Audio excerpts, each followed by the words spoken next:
आज हम लोग हैदराबाद में आए और हैदराबाद के ऑनेबल सीएम राव साहब से मुलाकात हुई। काफ़ी लंबी मुलाकात हुई, काफ़ी अच्छी चर्चा हुई। सबसे पहले मैं राव साहब का हमारी पूरी टीम की तरफ से बहुत बहुत शुक्रिया अदा करना चाहता हूं कि उन्होंने हमें हमारे साथ टाइम निकाल के मुलाकात की और इतना प्यार और सम्मान हम लोगों को दिया। I am all of us are very very very grateful to him. हमने अपनी पूरी बात उनके सामने रखी और जैसा भी उन्होंने कहा कि दिल्ली के लोगों को न्याय दिलाने के लिए वो, उनकी पार्टी और उनकी पूरी सरकार दिल्ली के लोगों के साथ है। ये बात केवल दिल्ली की नहीं है, ये बात देश के जनतंत्र को बचाने की है। जो अध्यादेश पारित किया गया है वो देश के जनतंत्र के खिलाफ है, संविधान के खिलाफ है। सो उनकी सपोर्ट से हमें बहुत ताकत मिली है और हम इस सपोर्ट के लिए मैं पूरे दिल्ली के लोगों की तरफ से उनका तहे दिल से शुक्रिया अदा करना चाहता हूं। हमारी सरकार दिल्ली में पहली बार जब 2015 में बनी थी, फरवरी 2015 में दिल्ली में हमारी सरकार बनी थी। फरवरी 2015 में सरकार बनी और 23 मई को, मात्र 3 महीने के बाद, मोदी सरकार ने एक नोटिफिकेशन लाके हमारी सारी पावर छीन ली 3 महीने में। तो अब ब्यूरोक्रेसी के ऊपर, पहले हमारे से पहले शीला दीक्षित जी की सरकार थी। शीला दीक्षित जी का पूरा कंट्रोल था ब्यूरोक्रेसी के ऊपर, transfer, posting, disciplinary action, creation of new posts. So जितने सर्विस रिलेटेड मैटर्स हैं, शीला दीक्षित जी का पूरा कंट्रोल था। हमारी सरकार आने के बाद 23 मई 2015 को उन्होंने नोटिफिकेशन लाके ये सारी पावर छीन ली।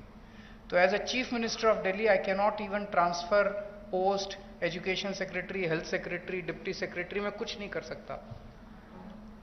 वो सारी पावर छीनने के बाद 8 साल तक दिल्ली के लोगों को उन्होंने अपंग करके रखा। हम दिल्ली के लोग 8 साल तक कोर्ट दर court, high court, supreme court लड़ते रहे। 8 साल की हमारी लड़ाई के बाद 11 मई को, अभी पिछले कुछ दिन पहले, सुप्रीम कोर्ट की संविधान कॉन्स्टिट्यूशन बेंच ने, 5 जजों ने मिलकर 5-0 से दिल्ली के लोगों के हक में फैसला दिया। 8 साल की लड़ाई के बाद दिल्ली के लोगों को न्याय मिला कि उनकी चुनी हुई सरकार को काम करने का अधिकार मिला। हमें 8 साल लग गए उस नोटिफिकेशन को कैंसिल कराने में और न्याय लेने में। उसके 8 दिन के अंदर 11 मई को ऑर्डर आया सुप्रीम कोर्ट का। 19 मई को मोदी सरकार ने ऑर्डिनेंस लाके सुप्रीम कोर्ट के ऑर्डर को निरस्त कर दिया, पलट दिया। पूरे देश भर में लोग कह रहे हैं कि जिस देश का प्रधानमंत्री सुप्रीम कोर्ट को नहीं मानता, सुप्रीम कोर्ट के आदेश को नहीं मानता, फिर न्याय लेने के लिए लोग कहां जाएंगे? अगर देश का प्रधानमंत्री कहता है कि मैं सुप्रीम कोर्ट के आदेश को नहीं मानता और कानून लाके वो आदेश को पलट देता है, तो फिर तो न्याय के लिए कोई जगह नहीं बच जाती है। कहां जाएंगे फिर लोग न्याय लेने के लिए? फिर तो कोई अंतिम चीज ही नहीं है। वो प्रधानमंत्री जी कहते हैं मैं नहीं मानता सुप्रीम कोर्ट को, ऐसे देश कैसे चलेगा? ये तो बिल्कुल गलत है। अब ये अध्यादेश लाके वापस सारी पावर छीन ली।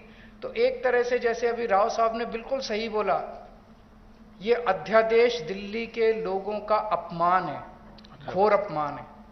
एक तरह से प्रधानमंत्री जी ये कह रहे हैं कि तुम जो मर्जी सरकार चुनो, मैं उसको काम नहीं करने दूंगा। तो दिल्ली के लोगों को चैलेंज कर रहे हैं प्रधानमंत्री मोदी जी कि मैं, तुम जो मर्जी सरकार चुनोगे, मैं काम नहीं करने दूंगा। और ये बात केवल दिल्ली के लोगों की नहीं है, पूरे देश में हम लोग देख रहे हैं कि अगर किसी राज्य के अंदर लोग नॉन बीजेपी गवर्नमेंट बना देते हैं तो उसको काम नहीं करने देते। या तो 3 तरीके अपनाते हैं, या तो वहां पे एमएलए खरीद लेते हैं दूसरी पार्टी के, सरकार गिरा देते हैं। कितना हमने देखा, कितनी जगह पे देखा, एमएलए खरीद के सरकार गिरा देते हैं। या एमएलए तोड़ लेते हैं, ईडी भेज के, सीबीआई भेज के, डरा के एमएलए तोड़ लेते हैं, सरकार गिरा देते हैं। या फिर ऑर्डिनेंस ले आते हैं गवर्नर के जरिए, गवर्नर का गलत इस्तेमाल करके सरकार को तंग करते हैं। जैसे आप लोगों के गवर्नर आपके बिल नहीं पास होने देते, काम नहीं करने देते उन लोगों को। तो इस तरह से मैसेज ये है कि अगर कोई भी राज्य के लोग नॉन बीजेपी सरकार बनाएंगे तो हम उसको काम नहीं करने देंगे, सरकार तोड़ देंगे। ऐसे देश नहीं चल सकता। ये तो बहुत खतरनाक स्थिति है पूरे देश के सामने। मैं जो पूरे देश भर में घूम रहा हूं समर्थन मांगते हुए, मैं केवल अपने लिए समर्थन नहीं मांग रहा, मैं देश के संविधान के लिए और देश के जनतंत्र के लिए समर्थन मांग रहा हूं। हमारे जो स्वतंत्रता सेनानियों ने लड़ाई लड़ी थी, वो ऐसे भारत के लिए लड़ाई थोड़ी लड़ी थी कि एक पार्टी आएगी सेंटर के अंदर, वो पार्टी बस एक ही पार्टी का पूरे देश के अंदर राज होगा। जिस तरह से आज इन्होंने माहौल बनाया हुआ है, फिर तो एक प्रधानमंत्री और 31 गवर्नर बस वो चला लें इस देश को, फिर मुख्यमंत्री बनाने की क्या जरूरत है, फिर चुनाव लड़ने की करने की क्या जरूरत है, फिर तो ये तानाशाही होगी।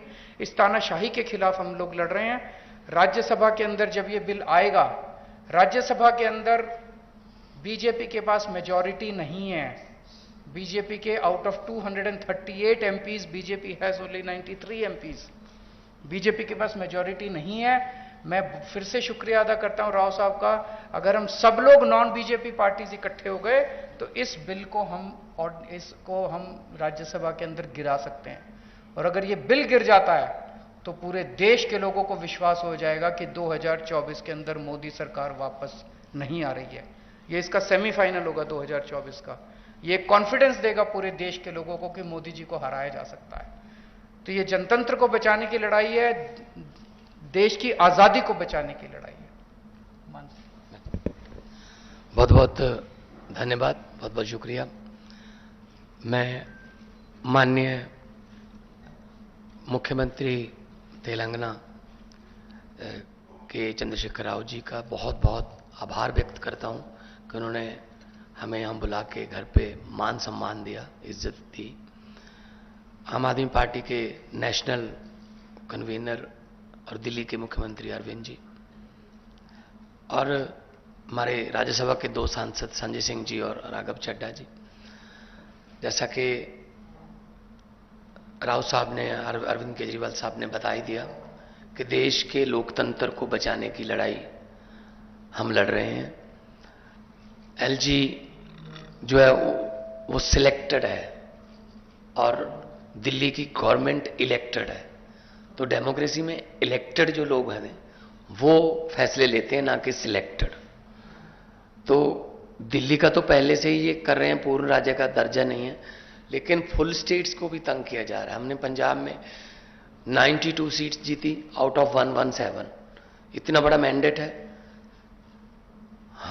हमें बजट सेशन बुलाना था मार्च में, हमें गवर्नर ने मना कर दिया, मैं परमिशन नहीं दूंगा बजट सेशन की। तो हम कहां जाएं? तो बजट सेशन के बिना मतलब स्टेट कैसे चलेगी?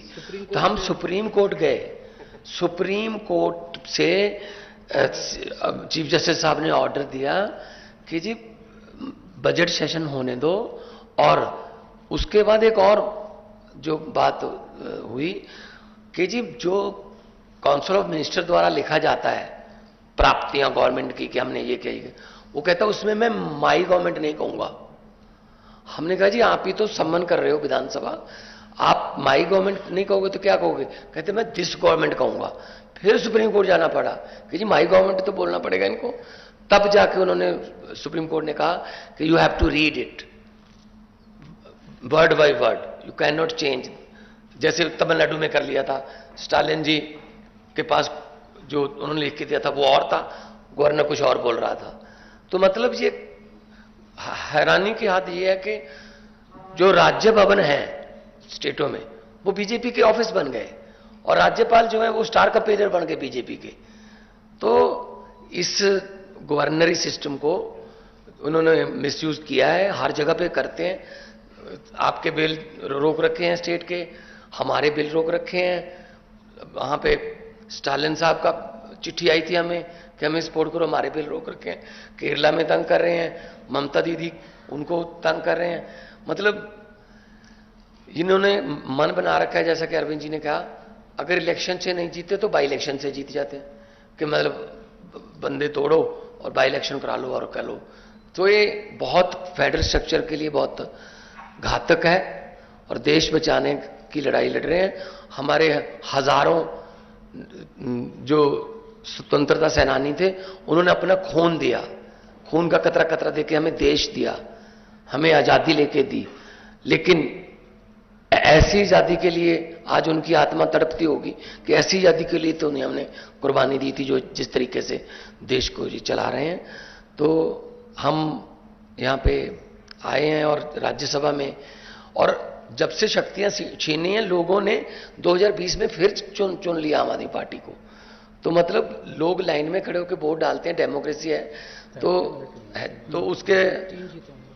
उसके बाद सुप्रीम कोर्ट के फैसले को नहीं मान रहे, तो ये बहुत ही गलत मैसेज है जो है। वैसे तो हम biggest democracy of the world अपने आप को कहलाते हैं, लेकिन अगर देखा जाए तो ये काम नहीं करने दे रहे। आज नीति आयोग की बैठक हम नहीं गए, अरविंद जी भी नहीं गए, हम नहीं गए। कारण क्या, वहां क्या करना है, फोटो खिंचवाने जाते हैं बस। मैंने तो चिट्ठी में लिख के भेज दी, मैंने कहा मेरे पिछले साल वाले भाषण को इस बार भी वही मान लिया जाए, क्योंकि कुछ पिछले साल जो मांगा था वो तो दिया नहीं। आरडीएफ के पैसे नहीं दिए, एनएचएम के पैसे नहीं देते, स्टेट का जो हक बनता है वो देते नहीं है। नीति आयोग में हम फोटो खिंचवाने जाएंगे क्या? मतलब ये मीटिंग करते हैं लेकिन चलाते अपनी मर्जी से हैं, और ऐसा नहीं होगा। भारत एक गुलदस्ता है, गुलदस्ते में हर किस्म के फूल होते हैं, हर फूल का अपना रंग, अपनी सुगंध होती है। ये चाहते हैं एक ही जैसे फूल हों बस, लेकिन ऐसा नहीं चलेगा। जो देश भारत जो है एक माला है, और माला के जो मनके हैं वो अलग अलग होते हैं। इसीलिए मल्टी कल्चर कंट्री हमारा है, हर स्टेट की अपनी भाषा है, अपना कल्चर है, और इसको बचाने के लिए हम आज आए हैं। और मैं धन्यवाद करता हूँ जिन्होंने हमें यहाँ बुला के इज्जत तो दी। इससे पहले भी किसानों ने जो आंदोलन किया था, तो इन्होंने, मुख्यमंत्री तेलंगाना आए चंडीगढ़ में, 700 से ज़्यादा इन्होंने जो शहीद हो गए थे किसान, उनको 2-2 लाख रुपए के चेक भी दे के आए हैं। तो हम लोग पूरे देश को एक मानने वाले हैं। जहाँ अच्छा काम हो रहा हो वहाँ हम जाते हैं। मैं चेक डैम देख के गया था, 2 दिन की मैं विजिट किया था। चेक डैम कैसे बने, हम भी अपना पानी जो है पंजाब का ग्राउंड लेवल पर बचाने के लिए, अच्छी चीज़ सीखने के लिए कहीं भी जाना पड़े जाएंगे। अपने देश को नंबर 1 बनाना है तो हमें इकट्ठे होकर काम करना पड़ेगा।